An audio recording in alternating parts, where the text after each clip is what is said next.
नमस्कार, सुजस बुलेटिन में आपका स्वागत है। मैं हूं आपके साथ अश्विनी सिरोही। सबसे पहले एक नजर हेडलाइंस पर। मुख्यमंत्री ने किया कर्मचारी संघों के प्रतिनिधियों के साथ बजट पूर्व संवाद। कहा, सुझावों का संवेदनशीलता के साथ परीक्षण कर बजट में शामिल करने का रहेगा हर संभव प्रयास। जल संचय जन भागीदारी विषय पर संवाद कार्यक्रम। मुख्यमंत्री ने कहा, राजस्थान बनेगा हरा भरा, समृद्ध और आत्मनिर्भर। जल संचय हम सबकी सामूहिक जिम्मेदारी। प्रदेश के किसानों को बड़ी राहत। अब 4 फरवरी तक होगी न्यूनतम समर्थन मूल्य पर मूंग और सोयाबीन की खरीद। मुख्यमंत्री श्री भजनलाल शर्मा के नेतृत्व में राज्य सरकार विकसित राजस्थान 2047 के संकल्प को केंद्र बिंदु मानकर आगामी बजट वर्ष 2025-26 की रूपरेखा तैयार कर रही है।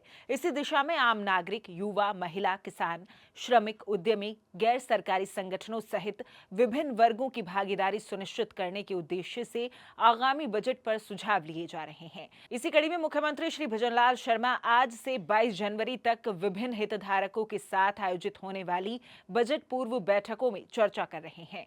राजस्थान के समग्र विकास के लिए समर्पित वित्तीय वर्ष 2025-26 के प्रस्तावित बजट से पूर्व विचार विमर्श के लिए मुख्यमंत्री श्री शर्मा ने आज मुख्यमंत्री कार्यालय में कर्मचारी संघों के प्रतिनिधियों के साथ संवाद किया। इस अवसर पर मुख्यमंत्री ने कहा कि कर्मचारी संगठनों से प्राप्त हुए सुझाव आगामी बजट को और अधिक समावेशी बनाने में महत्वपूर्ण भूमिका निभाएंगे। राज्य सरकार इन सुझावों का संवेदनशीलता के साथ परीक्षण करेगी और बजट में शामिल करने का हर संभव प्रयास करेगी। मुख्यमंत्री ने कहा कि कर्मचारियों का राज्य के विकास में महत्वपूर्ण योगदान है। राज्य सरकार कर्मचारी हितों की रक्षा के लिए प्रतिबद्ध है और उनके द्वारा उठाए गए मुद्दों का यथासंभव निराकरण करने की दिशा में आवश्यक कदम उठाए जाएंगे। आपको बता दें कि विभिन्न वर्गों से आगामी बजट पर लिए जा रहे सुझावों की कड़ी में मुख्यमंत्री 17 जनवरी को चिकित्सा क्षेत्र तथा जनजातीय क्षेत्र के साथ बजट पूर्व संवाद करेंगे और उनके बहुमूल्य सुझाव लेंगे। वहीं 20 जनवरी को उद्योग एवं सेवा तथा कर सलाहकारों, व्यापार व उद्योग जगत के प्रतिनिधियों से बजट पर सुझाव के लिए चर्चा की जाएगी। इसी प्रकार 21 जनवरी को युवा व खेल क्षेत्र और महिला प्रतिनिधियों व प्रतिभाशाली छात्र, 22 जनवरी को किसान, पशुपालक व डेयरी संगठन और एनजीओ व उपभोक्ता फोरम आदि से भी सुझाव लिए जाएंगे। केंद्रीय जल शक्ति मंत्री श्री CR पाटिल ने कहा कि प्रधानमंत्री श्री नरेंद्र मोदी की अनूठी संकल्पना कैच द रेन को आगे बढ़ाते हुए कर्म भूमि से मातृभूमि अभियान की शुरुआत की गई है। जल संचय का ये अभियान जन भागीदारी से जन आंदोलन बन रहा है और इसके अंतर्गत राजस्थान में प्रवासियों द्वारा जल संचय की संरचनाओं का निर्माण करवाया जा रहा है। श्री पाटिल बुधवार को मुख्यमंत्री निवास पर जल संचय जन भागीदारी विषय पर संवाद कार्यक्रम को संबोधित कर रहे थे। उन्होंने कहा कि वृहद परियोजनाओं के साथ छोटे स्तर पर भी वर्षा जल संग्रहण करना आवश्यक है ताकि हर गांव का पानी गांव में, हर खेत का पानी खेत में और हर घर का वर्षा जल घर में ही जमीन में उतर सके। इस अवसर पर उपस्थित प्रवासी राजस्थानियों, भामाशाहों, उद्योगपतियों ने प्रदेश में जल संचय संरचनाओं के निर्माण का संकल्प लिया और 1189 वाटर रिचार्ज स्ट्रक्चर के निर्माण की घोषणा की। कार्यक्रम को संबोधित करते हुए मुख्यमंत्री श्री भजनलाल शर्मा ने कहा कि कर्म भूमि से मातृभूमि अभियान के माध्यम से हम राजस्थान को जल उपलब्धता में संपन्न बनाकर इसे एक हरा भरा, समृद्ध और आत्मनिर्भर राज्य बनाएंगे। इस अभियान के माध्यम से हमारे भविष्य के लिए जल सुरक्षा सुनिश्चित होगी। उन्होंने कहा कि जल संचय हम सबकी सामूहिक जिम्मेदारी है। नदियां, तालाब और जल स्रोत हमारी विरासत हैं और ये हमारा कर्तव्य है कि हम उन्हें बचाने और संरक्षित करें। उन्होंने कहा कि ये अभियान राजस्थान की समृद्धि और आने वाली पीढ़ियों के भविष्य के लिए अहम है। प्रवासी भाई बहनों द्वारा कर्म भूमि से मातृभूमि कार्यक्रम के तहत राजस्थान के 45,000 गांव में भूजल पुनर्भरण हेतु रिचार्ज वेल बनाने के लिए एक अनूठे कार्यक्रम की शुरुआत हुई है। जल संचय में जन भागीदारी की इस पहल में आप सभी से भागीदार बनने का आह्वान करता हूं। हमारी नदियां, तालाब, जल स्रोत आज हमारी विरासत हैं और ये हमारे कर्तव्य है कि हम उन्हें बचाने और संरक्षित करने में अपना योगदान दें। पेयजल एवं सिंचाई के लिए निर्मित की जा रही बृहद परियोजनाओं के साथ साथ छोटे स्तर भी जल संग्रहण करना आवश्यक है। इसे ध्यान में रखते हुए हमारी सरकार ने मुख्यमंत्री जल स्वावलंबन अभियान 2.0 शुरू किया है।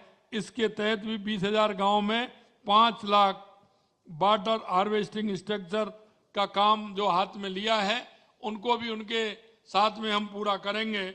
आप सभी लोग सब कुछ कहते हैं जो उसे समाज के अन्य लोगों द्वारा सुना जाता है और उसका अनुसरण किया जाता है। मैं आप सभी से अपील करता हूं कि इस अभियान में अपनी पूरी शक्ति और समर्पण के साथ जुड़ें ताकि हम राजस्थान को जल आत्मनिर्भर बना सकें। इस अवसर पर श्री शर्मा ने कहा कि गत 1 वर्ष में हमारी सरकार ने प्रदेश में जल उपलब्धता के सुधारों के लिए समर्पित होकर कार्य किया है। प्रधानमंत्री श्री नरेंद्र मोदी और केंद्रीय जल शक्ति मंत्री के सहयोग और मार्गदर्शन से राजस्थान को ERCP PKC की सौगात मिली है। उन्होंने कहा कि हमारी सरकार का 1 साल पूर्ण होने पर प्रधानमंत्री की उपस्थिति में केंद्र सरकार मध्य प्रदेश के साथ मेमोरेंडम ऑफ एग्रीमेंट पर हस्ताक्षर भी हुए हैं। हमारी ERCP की योजना थी, पूर्वी राजस्थान की सबसे बड़ी योजना, जिसको माननीय देश के यशस्वी प्रधानमंत्री नरेंद्र मोदी जी के नेतृत्व में हमने दिसंबर में सरकार आई, 27 जनवरी को हमने उसका MOU किया और अभी 17 दिसंबर को माननीय भाई साहब के और माननीय देश के यशस्वी प्रधानमंत्री जी के नेतृत्व में हमने उसका MOA कर दिया। और सही बात है, मात्र 10% पैसा हमें देना है, 90% केंद्र की सहभागिता उसमें रहेगी। इसके बाद हमारा शेखावाटी का इलाका जो हमेशा पानी की दिक्कत रहती है, तो हमारा यमुना समझौता, हमारा हरियाणा के चुनाव से पहले हमारा MOU हुआ था और अभी भाई साहब देखा होगा आपने, हरियाणा के मुख्यमंत्री को भी बुलाया, मेरे को भी बुलाया, भाई साहब ने उसकी DPR बनाने के लिए हमारी टीम भी बना दी और उसका काम भी प्रारंभ हो रहा है। यही नहीं मित्रों, हमारा उदयपुर एक ऐसा जिला है जहां का आधा पानी अरब सागर में जाता है, जो वो हमारे कोई काम नहीं आता, आगा हिंद महासागर में जाता है। हमने देवास स्कीम को भी उसमें लिया, उसका भी हमने मुहूर्त कर दिया, उसमें टनल बना के एनीकट बना करके वो अरब सागर में जाने वाला पानी भी हमारे काम आएगा।